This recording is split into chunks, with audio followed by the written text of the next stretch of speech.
Olá pessoal, esse é o Painel da Cidadania, seu programa semanal que tem como proposta contribuir para a formação da cultura cidadã. Você também pode participar do nosso programa sugerindo temas, debates, debatedores e alguma coisa que possa contribuir para que ajude as pessoas a construir a democracia participativa. Por isso, esse é um programa popular e você também pode contribuir através do nosso site www.paineldacidadania.com.br ou através do nosso WhatsApp 6199-811-4665. Nessa semana a gente está aqui com Daniel Cunha, que é ativista pela criação da região metropolitana de Brasília. Seja muito bem-vindo, Daniel. Obrigado, muito obrigado. Daniel Cunha é servidor público do TJDF. Daniel é casado, tem 2 filhos, a Cibele e o João Daniel. Daniel atualmente está cedido para o governo do Distrito Federal na Casa Civil, bacharel em Direito, especialista em Direito Público, é dirigente partidário e, como eu falei, é um grande ativista pela criação da região metropolitana de Brasília. Seja muito bem-vindo, Daniel. Eu que agradeço pelo convite. Eu queria começar agora, Daniel, pedindo que você explicasse para a gente o que é a região metropolitana de Brasília. Bom dia, Rócio, bom dia, ouvintes. Em primeiro lugar, parabenizar pelo esse excelente programa. Eu acho que é um excelente instrumento para a gente levar um pouco mais de informação para a sociedade. Enfim, Rócio, a região metropolitana de Brasília, algumas pessoas gostam já de chamar da Grande Brasília, ela institucionalmente ela já existe. Na verdade, de fato, né? De fato ela existe, agora não existe de direito. Por que que não existe de direito?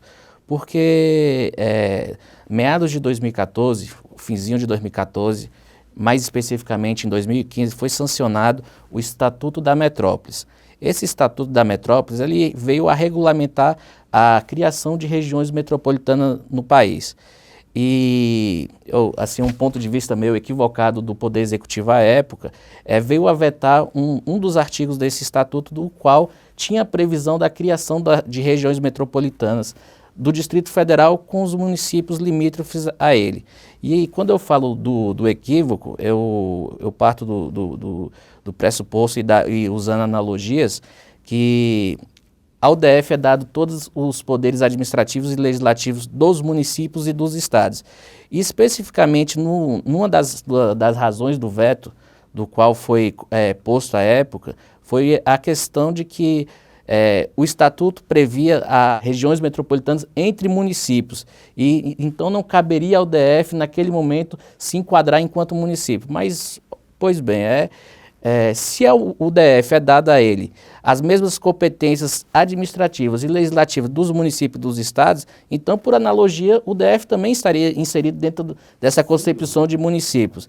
Então, assim, eu acho que foi um grande equívoco.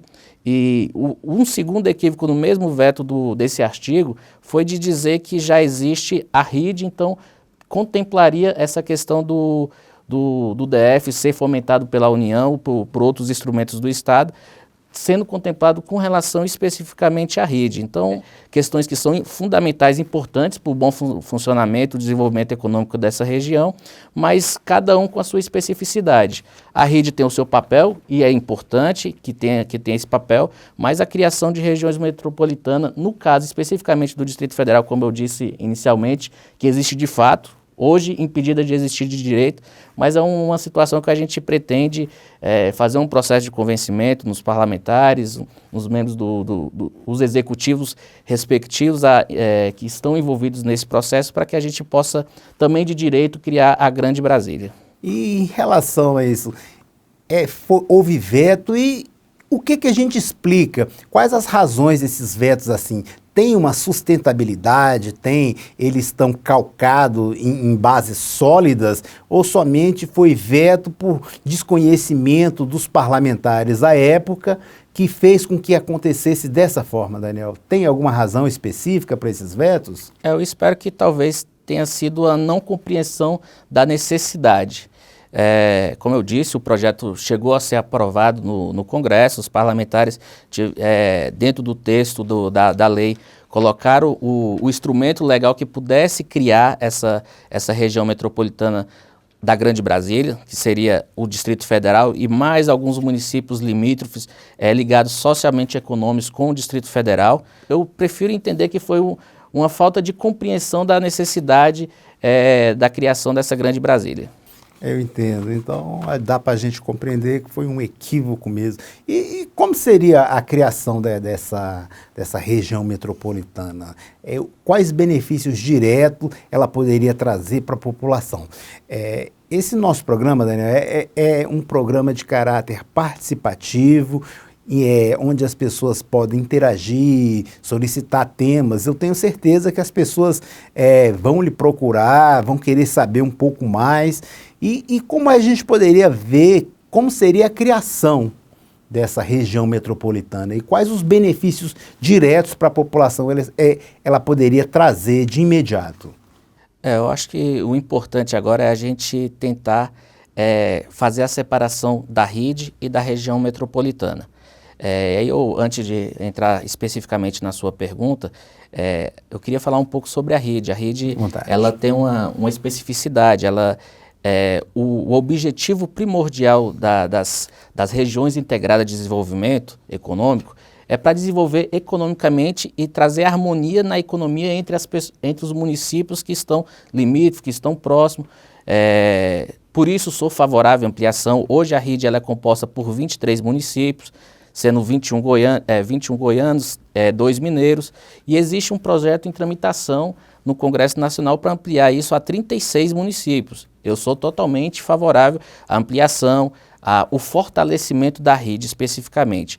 Mas quando a gente fala da região metropolitana, a gente está falando um pouco além do desenvolvimento econômico. Uma pode fortalecer a outra, né? Eu acho que as duas têm que caminhar juntos. As duas têm que andar de mão dadas, existentes, cada um fortalecido dentro da sua concepção e do seu instrumento de fortalecimento da economia e do desenvolvimento das cidades. Agora, a região metropolitana especificamente, ela seria um número reduzido de municípios envolvidos nessa questão. Porque quem seriam esses municípios da Grande Brasília? Seriam esses municípios que são limítrofes ao Distrito Federal, que são fronteiriços literalmente. Além desses fronteiriços, que são 9 municípios fronteiriços ao Distrito Federal, os goianos, eu ampliaria para alguns que, mesmo não sendo fronteiriços, mas tem esse envolvimento direto, que é o envolvimento da prestação de serviço. Muitas pessoas que moram nesses municípios estão diariamente no Distrito Federal, prestando o seu serviço, consumindo aqui no Distrito Federal, acessando os aparelhos públicos. Agora, eles têm uma ligação forte com o DF. Então, o envolvimento deles não seria especificamente com a questão do desenvolvimento econômico. É a questão de acesso ao aparelho público. Eu gosto de dar um exemplo, assim, que é uma coisa que afeta a sociedade diretamente e, como eu disse, pessoas lá moram e aqui laboram, filhos estudam, eles consomem aqui no Distrito Federal também, então tem esse translado. E a gente tem um transporte público que hoje, por não ter essa região metropolitana, por ser estados, unidades da federação diferentes, a regulação do transporte público é regulado pela ANTT, que eu acho que a ANTT tem um papel fundamental para o desenvolvimento do transporte interestadual, mas acaba sendo o transporte dessa região, dadas as especificidades, a complexidade do nosso país, que é um país continental, ela tem que cuidar de coisas macros, do transporte, do ônibus que sai lá do Rio Grande do Sul e vai para o Ceará. Então, são especificidades diferentes que eu acredito que seja essa a razão, o transporte que liga essa região não ter um olhar tão próximo da NTT como deveria, ao passo que se a gente tivesse de direito, porque gosto de frisar isso, porque de fato existe a região metropolitana, mas se direito nós tivéssemos essa região, nós poderíamos ter uma companhia de transporte público dessa região, para regular esse setor, para ajudar no fomento, para ajudar no desenvolvimento, e assim seria beneficiado a sociedade. assim, eu estou citando aqui especificamente o transporte público, porque o transporte público afeta diretamente a sociedade, diariamente, a grande massa, mas isso se amplia a todos os aparelhos públicos, ao acesso à saúde, ao acesso à educação. Poderíamos ter convênios entre esses municípios e o Distrito Federal com a participação de um ator fundamental, que é a União. Uma maior divisão dos impostos gerados dentro da região metropolitana, a União faria com que tivesse uma participação maior, não somente dividir em estados. Você tocou num ponto fundamental aí, Daniel, com relação à questão do transporte, porque o transporte seria como se fosse um transporte interurbano. Brasília, Cidade Ocidental, Brasília, Novo Gama. E não é isso que acontece. Com essa aglomeração urbana, a gente vê que Santa Maria já está praticamente ao lado ali do Céu Azul, praticamente em frente o Novo Gama. Então não há a necessidade desse distanciamento. Não há o distanciamento geográfico, não existe mais. E para que esse distanciamento dentro de um transporte? Você falou aí na possibilidade de uma empresa do Distrito Federal fazer o transporte, aumentar a concorrência e, consequentemente, melhorar a qualidade do transporte urbano, que afeta hoje um dos maiores problemas. Daniel, a gente teve ouvindo as pessoas, como eu falei, o nosso programa é participativo, então fomos às ruas ouvir as pessoas para que elas dessem uma opinião sobre a criação da região metropolitana de Brasília. Então eu queria, ou melhor, a institucionalização, né, como você falou, já existe de fato, né? Só não existe de direito. Então eu queria que você ouvisse a opinião das pessoas e depois tecesse seus comentários. Veja lá. Você entende como positivo a institucionalização da Grande Brasília? O que eu entendo é que a gente precisa aqui em torno, entendeu? Para esse negócio de transporte está muito ruim, para regularizar mais e organizar mais. Ajudar nós que moramos mais longe, mas a ter um transporte melhor para a nossa cidade aqui. Vai ser melhor para a cidade, acho que vai ser mais cômodo, né? Acho que vai ser mais funcional para a cidade. Eu moro no entorno, então para mim seria viável que se juntasse as duas, para mim é favorável. Seria uma coisa viável, né? Muito bom. Se conseguir, seria uma boa. Sou votante aqui também, em Brasília, e eu apoio.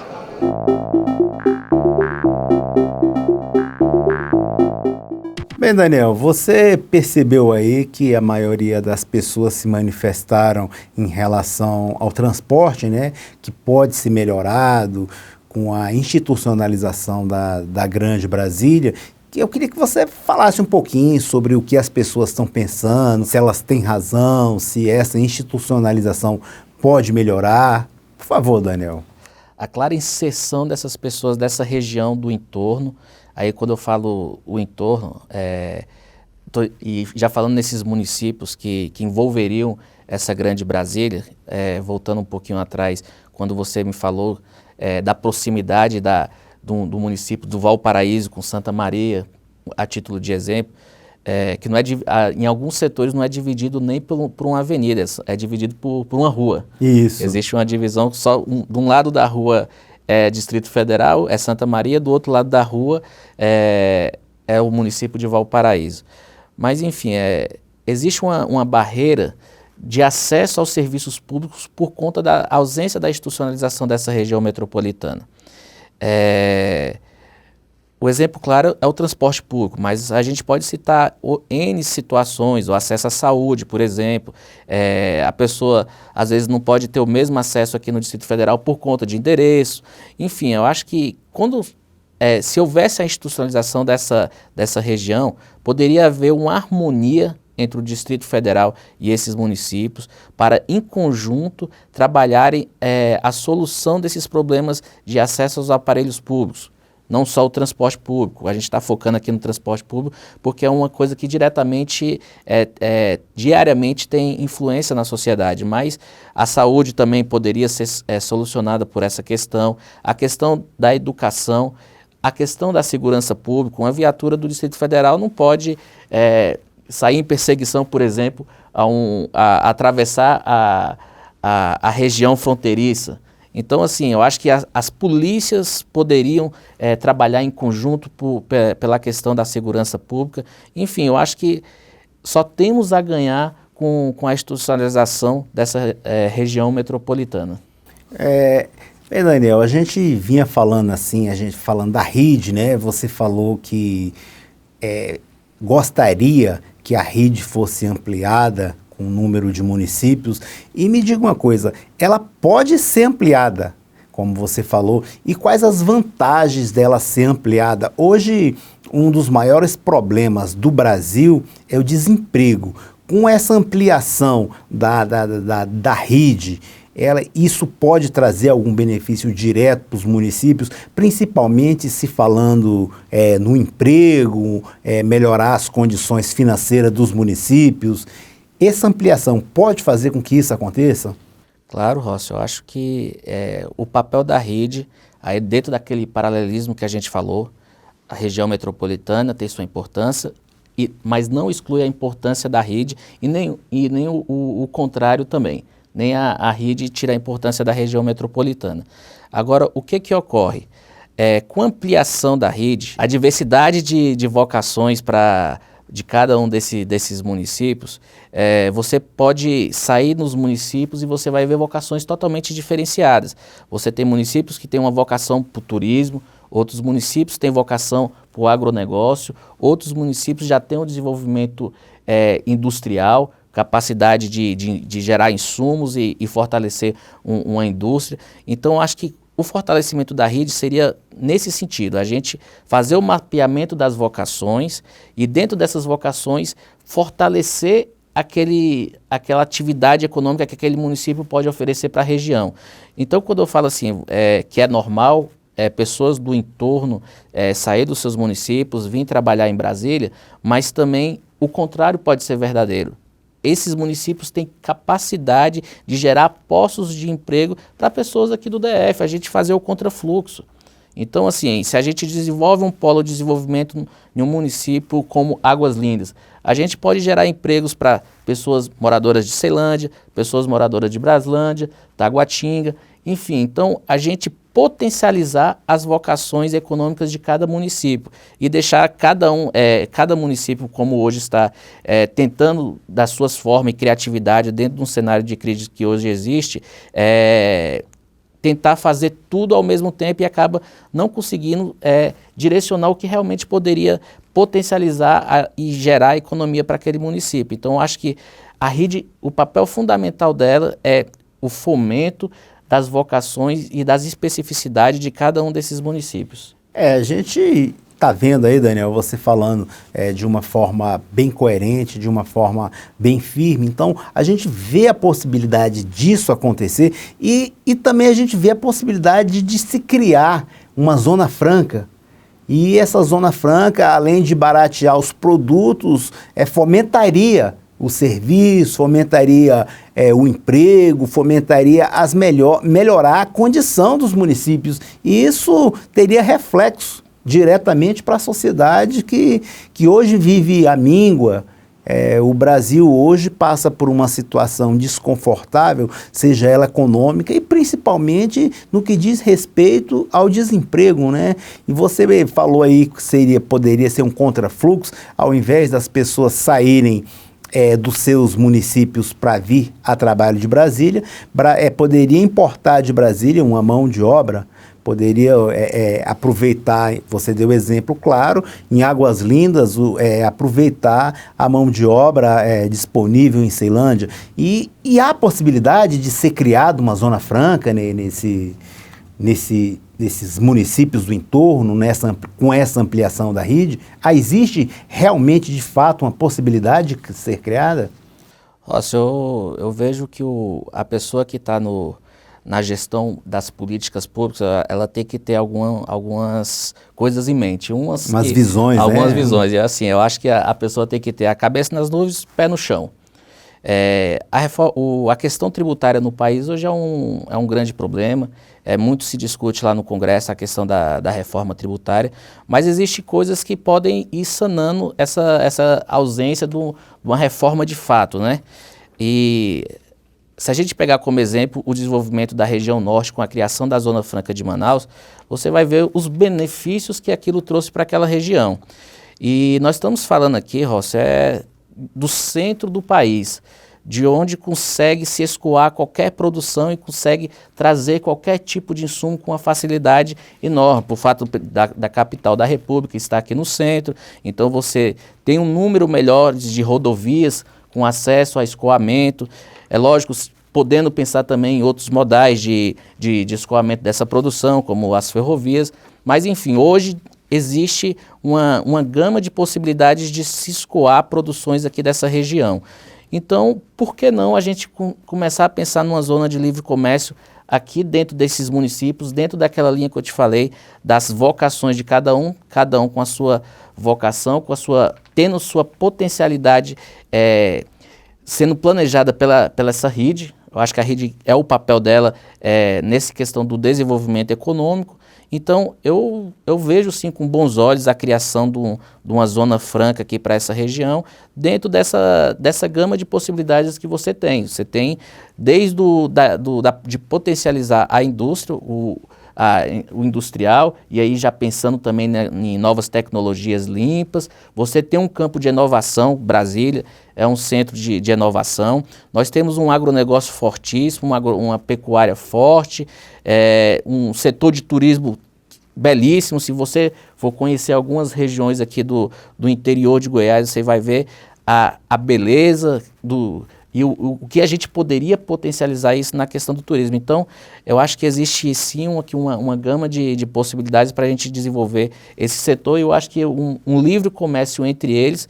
Por que o livre comércio? Porque você vai pegar o município lá de Cristalina com a sua especificidade e vai juntar com a especificidade lá de Formosa e criar um cinturão de polos econômicos com as especificidades de cada um. Então, assim, é aquela história, pés no chão. Nós sabemos da guerra fiscal que existe entre os estados, mas é uma possibilidade sim real, mas a gente precisa avançar primeiro na questão da RID. Avançamos na RID, a gente pode sim avançar para esse segundo passo, que seria a criação de uma zona de livre comércio entre os municípios e o Distrito Federal. Então, a gente percebe que há viabilidade legal para isso, principalmente a viabilidade legal e uma viabilidade técnica para que isso aconteça. Então, na minha opinião, Daniel, eu não sou um ativista pela criação da região metropolitana, não tenho esse conhecimento que você tem dessa área. O que a gente pode analisar a respeito disso daí é que falta institucionalizar uma forma de conhecimento das pessoas para que elas saibam desse potencial, saibam da possibilidade de se efetivar a região metropolitana de Brasília, para que isso de fato aconteça. Então a gente tem que levar esse debate para as escolas, para as academias, para a igreja, para que as pessoas tenham de fato conhecimento e que comece a procurar os políticos às quais elas votaram, para que eles pensem em fazer com que isso se torne efetivamente de direito, né? Você vê assim algum prazo, alguma possibilidade de vir a levar essa questão para um debate, seja ele através de audiência pública, seja ele através de um seminário, principalmente envolvendo esses setores que você falou aí, os setores do turismo, o setor agropecuário? Existe sim alguma coisa que a gente possa falar para o nosso público, falar para a sociedade civil em geral, que isso possa ser realmente palpável? E quando a gente pode começar esse debate? Rossi, como eu coloquei no início, parabenizando pelo programa, eu acho que isso aqui é uma ferramenta importantíssima para a gente levar para a sociedade a compreensão dessas questões. Então, parabéns pelo programa, é uma ferramenta importante, mas com esse tipo de ações, com esse tipo de inserções dentro da nossa cultura de TV, que a gente vai conseguir levar informações de fato para a população. Lógico que o debate em escolas, audiências públicas, o debate na rua com as associações, o mais importante. Isso é fundamental e isso vem sendo feito. Eu acho que hoje a gente está a um pezinho de poder institucionalizar essa região metropolitana. Já tivemos mais próximo, nos afastamos um pouco mais com o veto do artigo que possibilitava o Distrito Federal estar incluso também na formatação dessas regiões metropolitanas, mas pode ser derrubado o veto. Nós temos parlamentares aqui no DF, nós temos parlamentares goianos que podem, sim, quando esse veto for apreciado pelo Congresso, derrubar esse veto e a gente, de fato, colocar essa questão em pauta novamente. Então, depende hoje de um interesse político, de uma força política para ter essa compreensão e da necessidade de a gente institucionalizar a região metropolitana e nós, enquanto eleitores, podemos sim pressionar os nossos representantes no Congresso Nacional para que eles possam, de fato, viabilizar essa condição de derrubada do veto para que a gente tenha de novo instrumento jurídico para a gente viabilizar essa grande Brasília que a gente sempre sonhou. Bem, Daniel, o nosso programa está chegando ao fim, esse nosso bate-papo aqui muito esclarecedor para a sociedade em geral. Eu queria mais uma vez agradecer sua presença, agradecer a participação da Companhia do Filme nesse trabalho excelente que a gente vem desenvolvendo e principalmente agradecer a você de casa que nos acompanha, nos dá essa audiência legal, informando mais uma vez que você pode participar conosco, nosso programa é interativo, você pode sugerir tema, debate, contestar alguma exposição dos nossos debatedores, você deve participar. Vamos ampliar a nossa democracia participativa, vamos de fato contribuir para a formação da nossa cultura cidadã e você pode participar através do nosso site www.paineldacidadania.com.br ou através do nosso WhatsApp 6199-811-4665. Daniel, eu queria que você fizesse suas considerações finais para que a gente possa tentar esclarecer um pouco mais para a sociedade e abraçar isso daí e colocar a sociedade nesse debate, chamar a sociedade para esse debate e ver que é possível construir essa região metropolitana e que com a participação das pessoas isso torna as coisas cada vez mais próximas. Por favor, Daniel.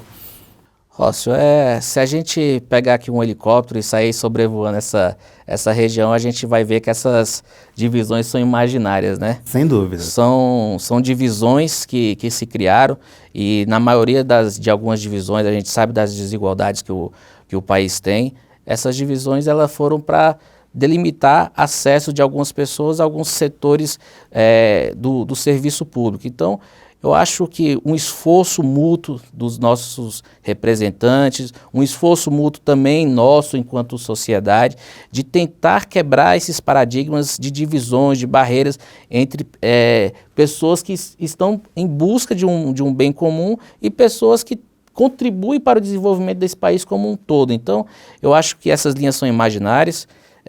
A gente tem sim pessoas que são próximas, são pessoas que vivem em comum, que desenvolvem essa região e nada mais de direito do que eles possam sim também ser beneficiados com algumas situações como a Grande Brasília. Eu acho que a Grande Brasília é um sonho, mas é um sonho palpável que depende de esforços mútuos e tenho certeza que as pessoas vão ter essa compreensão e que dentro em breve, Rossi, nós faremos aqui um programa aqui para falar da Grande Brasília de direito também, tá bom? Sem dúvida.